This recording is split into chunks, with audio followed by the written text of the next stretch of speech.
Friends, इस video में hire purchase system के 4th लेक्चर में हम ये सीखने जा रहे हैं कि जब इंस्टॉलमेंट गिवन हो, रेट ऑफ इंटरेस्ट गिवन हो और कैश प्राइस नहीं दिया हो तो कैसे हम कैश प्राइस कैलकुलेट करेंगे। कभी कभी ऐसा होता है कि क्वेश्चन में कैश प्राइस ही नहीं दिया गया रहता है, सिर्फ इंस्टॉलमेंट दे दिया गया रहता है। तो उस केस में कैश प्राइस का कैलकुलेशन कैसे करनी चाहिए हम ये देखने जा रहे हैं। ऊपर लिखा हुआ है calculation of cash price when instalment given. Instalment दिया रहेगा, आपको कैश प्राइस कैलकुलेट करना होगा, क्योंकि जब तक कैश प्राइस आप कैलकुलेट नहीं करेंगे तब तक आप इंटरेस्ट का कैलकुलेशन नहीं कर सकते हैं। ये एसएम शुक्ला के 8 नंबर क्वेश्चन में दिया हुआ है। तो हम पहले कैश इंस्टॉलमेंट कैलकुलेट करेंगे, इंटरेस्ट कैलकुलेट करेंगे, डिप्रिसिएशन कैलकुलेट करेंगे, फिर क्वेश्चन बनाएंगे और क्वेश्चन बनेगा। तो आइए, अभी 3rd लेक्चर में आपने देखा था और 2nd लेक्चर में इंटरेस्ट का कैलकुलेशन। यहाँ इंटरेस्ट का कैलकुलेशन चेंज हो जाएगा, क्योंकि इंस्टॉलमेंट दिया हुआ है और इंस्टॉलमेंट में कितना इंटरेस्ट है इसका कैलकुलेशन करना होगा। तो इस तरह के क्वेश्चन में जब केवल इंस्टॉलमेंट दिया हो और रेट ऑफ इंटरेस्ट दिया हो, हम लास्ट इंस्टॉलमेंट से चलते हैं। इस क्वेश्चन में 3 इंस्टॉलमेंट है तो हम सीधे लास्ट इंस्टॉलमेंट से चलेंगे। Calculation of interest of 3rd year यानी 3rd इंस्टॉलमेंट। इसमें इंस्टॉलमेंट में ही इंटरेस्ट इंक्लूड होता है, इसलिए जब हम रेट ऑफ इंटरेस्ट को दिखाएंगे तो 100 में रेट ऑफ इंटरेस्ट को ऐड कर लेते हैं, क्योंकि उसी इंस्टॉलमेंट में इंटरेस्ट इंक्लूड है।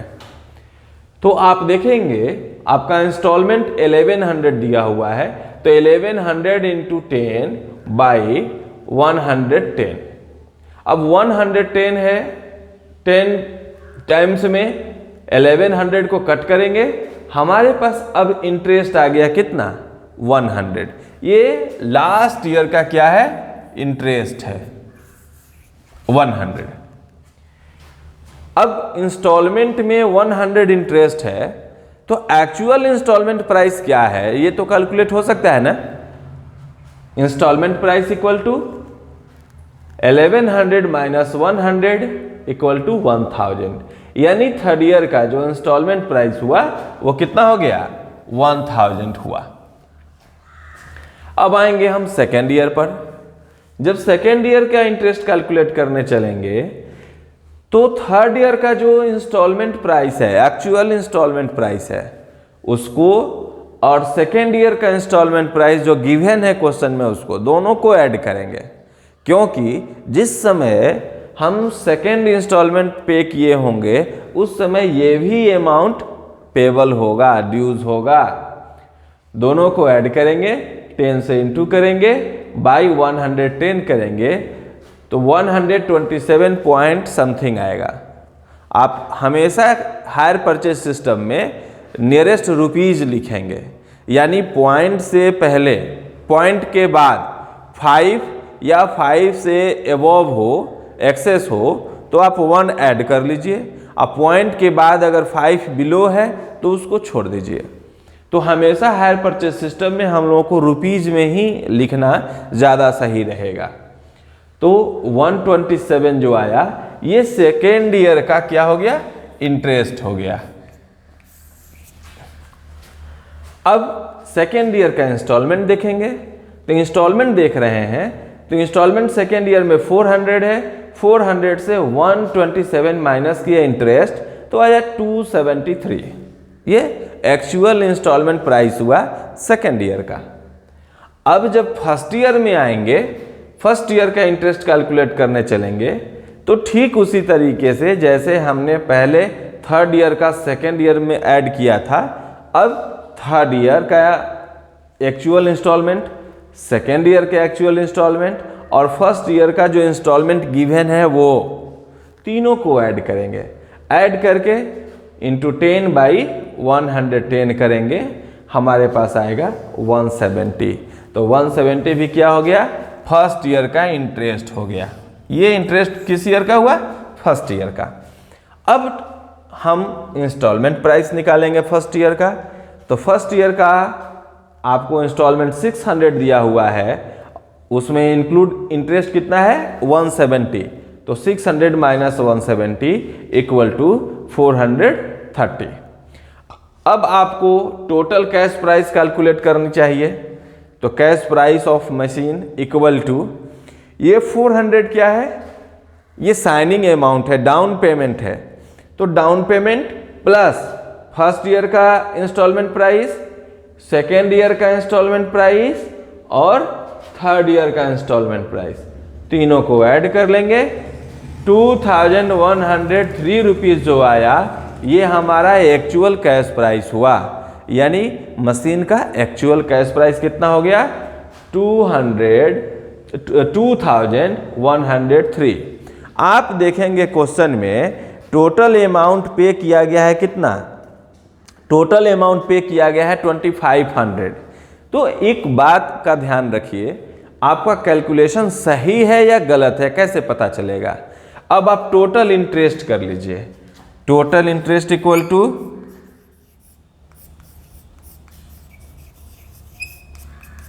टोटल इंटरेस्ट, फर्स्ट ईयर में आपका इंटरेस्ट कितना है 170,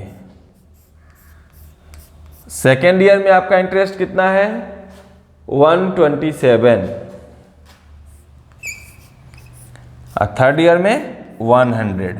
आप ऐड कर लीजिए इसको, टोटल कितना हो गया 100 100 100 300, 7 to 9 397। आपने पेबल प्राइस कितना पढ़ा क्वेश्चन में 2500। तो आप देख लीजिए total interest equal to 2500 minus cash price कितना है 2103, माइनस कर लीजिए। 2000 से 2000 खत्म हो गया, 500 में से 100 गया 400 और 400 में से 3 माइनस किए तो कितना हो गया 397। यानी आपका जो टोटल इंटरेस्ट है वही गैप है पेबल अमाउंट और कैश प्राइस के बीच। तो वो फर्स्ट क्वेश्चन में हम बताए थे, फर्स्ट लेक्चर में बताए थे कि टोटल इंटरेस्ट होता है क्या है, तो कैश प्राइस और पेबल प्राइस दोनों के बीच में जो गैप होता है वही इंटरेस्ट होता है।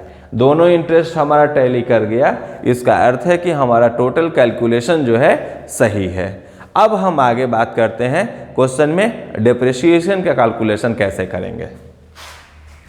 अब क्वेश्चन में केवल कैश प्राइस के लिए दिया हुआ गया था क्वेश्चन नंबर 8 में, लेकिन हम सोचे कि आपको एक डेप्रिसिएशन भी कैलकुलेट करके दिखा दें। तो डेप्रिसिएशन जो है रिटेन डाउन वैल्यू मेथड से, WDV क्रमागत मेथड से आपको कैलकुलेट करना है, दिया हुआ है क्वेश्चन में। तो फर्स्ट ईयर आपका टोटल कैश प्राइस 2103 है, इंटू 5 करेंगे, 5% डेप्रिसिएशन है और डिवाइड करेंगे 100 से, तो 105 आया आपका फर्स्ट ईयर का डेप्रिसिएशन। डिमिनिशिंग बैलेंस मेथड की ये फीचर है कि वो असेट्स के प्राइस को डिमिनिश करते जाता है, रिड्यूस करते जाता है। यानी आपके असेट्स की प्राइस ईयर वाइज कम होती जाएगी, डेप्रिसिएशन भी कम होते जाएगा।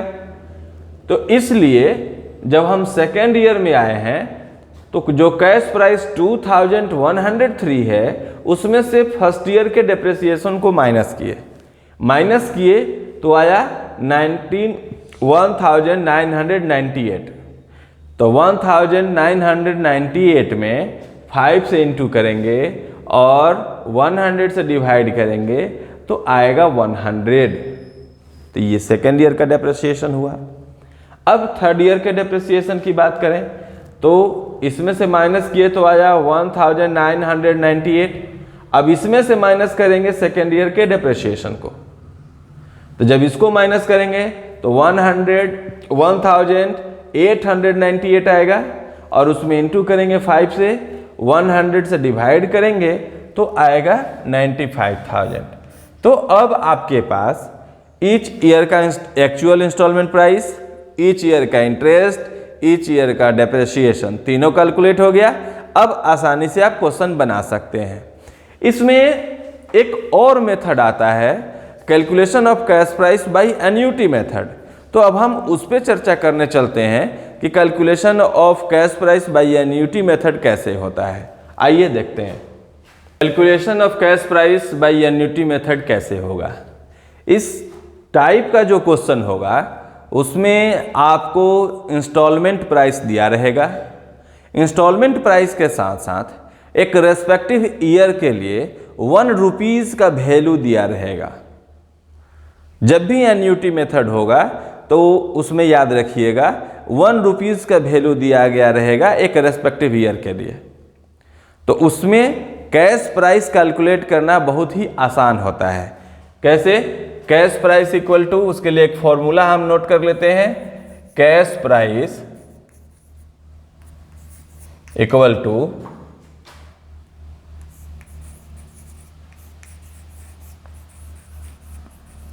Instalment into values of 1 rupees. आप क्वेश्चन नंबर देखेंगे 12 की बात करते हैं। हालांकि 11 में ही ये हेडिंग दिया हुआ है, लेकिन ये क्वेश्चन एक्चुअली 12 में है। तो 12 में आप देखेंगे कि इंस्टॉलमेंट जो दिया हुआ है वो 7000 का दिया हुआ है। इंस्टॉलमेंट 7000 का दिया हुआ है, और जो 1 रुपीज़ की वैल्यू दी गई है वो इंटू करेंगे 4.329,477। ये 1 रुपीज़ की वैल्यू है 5 ईयर के लिए। अब आप इसमें दोनों में इंटू करेंगे तो आपका आएगा क्या? Cash price of assets. यह क्वेश्चन नंबर 12 में दिया हुआ है क्वेश्चन। हेडिंग 11 में है, लेकिन यह क्वेश्चन एन्युटी मेथड पे 12 में है। अब आप दोनों में इंटू करेंगे तो आपको मिलेगा 30,306। ये क्या हुआ? Cash price. तो कैश प्राइस के लिए आप हमेशा याद रखेंगे कि इंस्टॉलमेंट में हम 1 रुपीज़ की वैल्यू से इंटू कर देंगे तो हमारा कैश प्राइस कैलकुलेट हो जाएगा। अब जब कैश प्राइस कैलकुलेट हो गया है तो ये क्वेश्चन में कह रहा है कि 7000 का आपको 5 ईयर का इंस्टॉलमेंट है, यानी 7000 आपको 5 ईयर पेमेंट करना है, तब जाके आपका जो ड्यूज है मशीन का वैल्यू है वो पे हो पाएगा। अब इस क्वेश्चन को अगर हम देखते हैं तो टोटल इंटरेस्ट आप यहां देखेंगे पेबल प्राइस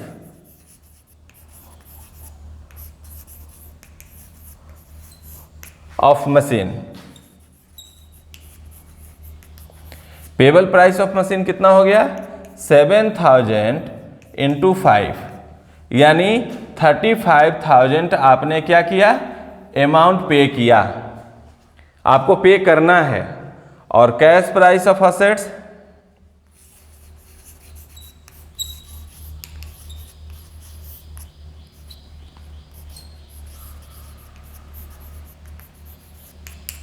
कैश प्राइस कितना दिया हुआ है? 30,306। दोनों के बीच में जो गैप होगा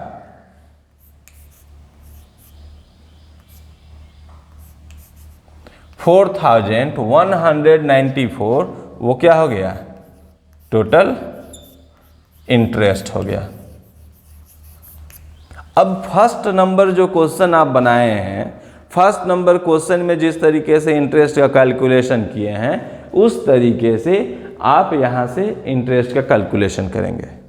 जिस तरीके से फर्स्ट नंबर क्वेश्चन में आपने डेप्रेशिएशन कैलकुलेट किया है, इस कैश प्राइस पे डेप्रेशिएशन कैलकुलेट करेंगे। तो आपका कैश प्राइस कैलकुलेट हो गया, इंटरेस्ट टोटल दिया हुआ है, टोटल इंटरेस्ट की ज़रूरत हायर परचेज सिस्टम में नहीं होती है।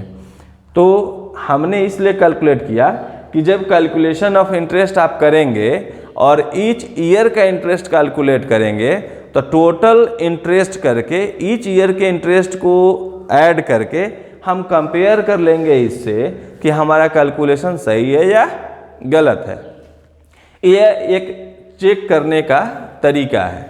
तो इस तरीके से आप टोटल इंटरेस्ट आपको मिल गया। अब आप इंटरेस्ट कैलकुलेट कीजिए, डेप्रेसिएशन कैलकुलेट कीजिए और क्वेश्चन बनाइए। हायर परचेज सिस्टम का जो एक बहुत ही इंपॉर्टेंट टॉपिक है डिफ़ॉल्ट इन पेमेंट, उससे पहले का एक टॉपिक बचा है, हम उसको देखते हैं। डिफ़ॉल्ट इन पेमेंट जो है नेक्स्ट वीडियो में देखेंगे। आइए एक टॉपिक देखते हैं, when rate of interest not given. ये इस पे ज़्यादा क्वेश्चन नहीं है, एक दो क्वेश्चन है, लेकिन ये टॉपिक इंपॉर्टेंट है। When rate of interest not given, when rate of interest not given then we can use 3 method. First product method, second proportion method and third inverse progressive method. अब product method में कैसे हम interest calculate करते हैं, proportion method में कैसे interest calculate करते हैं, या इनवर्स प्रोग्रेसिव मेथड में कैसे कैलकुलेट करते हैं, इस पे बात करते हैं। तो सबसे पहले calculation of interest by product method की बात करते हैं। इसके लिए आप फर्स्ट क्वेश्चन में जिस तरीके से टोटल इंटरेस्ट कैलकुलेट किए हैं उस तरीके से यहाँ भी टोटल इंटरेस्ट कैलकुलेट करेंगे, यानी हायर परचेज प्राइस, जिसे हम लोग पेबल प्राइस भी कहते हैं, higher purchase price minus cash price. Higher purchase price से कैश प्राइस को माइनस करेंगे तो क्या आएगा, टोटल इंटरेस्ट आ जाएगा। टोटल इंटरेस्ट निकल गया। टोटल इंटरेस्ट कैलकुलेट करने के बाद थोड़ा सा यहाँ पे इंस्टॉलमेंट को समझना होगा। हायर परचेज प्राइस से फर्स्ट इंस्टॉलमेंट को माइनस करेंगे तो हमारे पास क्या आएगा, फर्स्ट बैलेंस आएगा। बैलेंस और इंस्टॉलमेंट दोनों में थोड़ा सा डिफरेंस को समझना होगा। यहाँ हायर परचेज प्राइस से फर्स्ट इंस्टॉलमेंट को माइनस करेंगे तो आएगा फर्स्ट बैलेंस। अब फर्स्ट बैलेंस से माइनस करेंगे सेकंड इंस्टॉलमेंट को तो आएगा सेकंड बैलेंस। सेकंड बैलेंस से माइनस करेंगे थर्ड इंस्टॉलमेंट को तो आएगा थर्ड बैलेंस। तो इसी तरीके से हम आगे भी कैलकुलेट करते चले जाएंगे। इतना करने के बाद अब हम इसको एक सिंबल देते हैं और उस सिंबल के अकॉर्डिंग हम कैलकुलेट करेंगे इंटरेस्ट को। कैसे सिंबल होगा, तो hire purchase price into duration of first instalment. इस तरीके के क्वेश्चन में कहेगा कि 1 ईयर के बाद इतना पेमेंट किया, 6 मंथ के बाद इतना पेमेंट किया, 3 मंथ के बाद इतना पेमेंट किया। इंस्टॉलमेंट के बीच में एक पार्टिकुलर गैप नहीं रहेगा। पार्टिकुलर गैप भी हो सकता है लेकिन जनरली रहता नहीं है। कहीं 1 ईयर के लिए हो जाएगा, कहीं 6 मंथ के लिए हो जाएगा, कहीं 3 मंथ के लिए हो जाएगा। तो जो भी ड्यूरेशन होगा उसमें हायर परचेज प्राइस से इनटू करेंगे और उसको हम x से दिखाएंगे। तो जो फर्स्ट इंस्टॉलमेंट का ड्यूरेशन होगा उसे x से दिखाएंगे। फिर फर्स्ट बैलेंस जो यहाँ आपने कैलकुलेट किया है, first balance into duration of second instalment, उसे y से दिखाएंगे। और फिर third balance, second balance minus duration of third instalment z हो गया। Third balance into duration of fourth instalment equal to m हो गया। तो इस तरीके से हमने इस प्रोडक्ट को एक सिंबल दे दिया। अब हम चलेंगे कि किस तरीके से ईयर वाइज इंटरेस्ट का कैलकुलेशन करते हैं। अब हम इंटरेस्ट का कैलकुलेशन कैसे करेंगे? तो interest of first instalment equal to total interest. Total interest आपको पता है hire purchase price minus cash price करेंगे तो टोटल इंटरेस्ट आ जाएगा। अब यहाँ पर एक्स के लिए भी हम लोग बताए थे कि एक्स क्या है, x by x plus y plus z plus m, यानी जितने भी इंस्टॉलमेंट हैं उसको ऐड कर लिया जाएगा। इंस्टॉलमेंट का जो बैलेंस आ रहा है हायर परचेज प्राइस से फर्स्ट इंस्टॉलमेंट माइनस किए तो फर्स्ट बैलेंस, तो जो फर्स्ट बैलेंस हुआ वही हो गया एक्स। इसी तरीके से हम लोग ये कैलकुलेट कर चुके हैं और इसी के बेस पे हम इंटरेस्ट कैलकुलेट करेंगे। तो जब फर्स्ट इंस्टॉलमेंट की बात होगी तो x by x plus y plus z plus m करेंगे। जब सेकेंड इंस्टॉलमेंट की बात होगी तो total interest into second instalment में कौन आ गया, वाई, तो y by x plus y plus z plus M.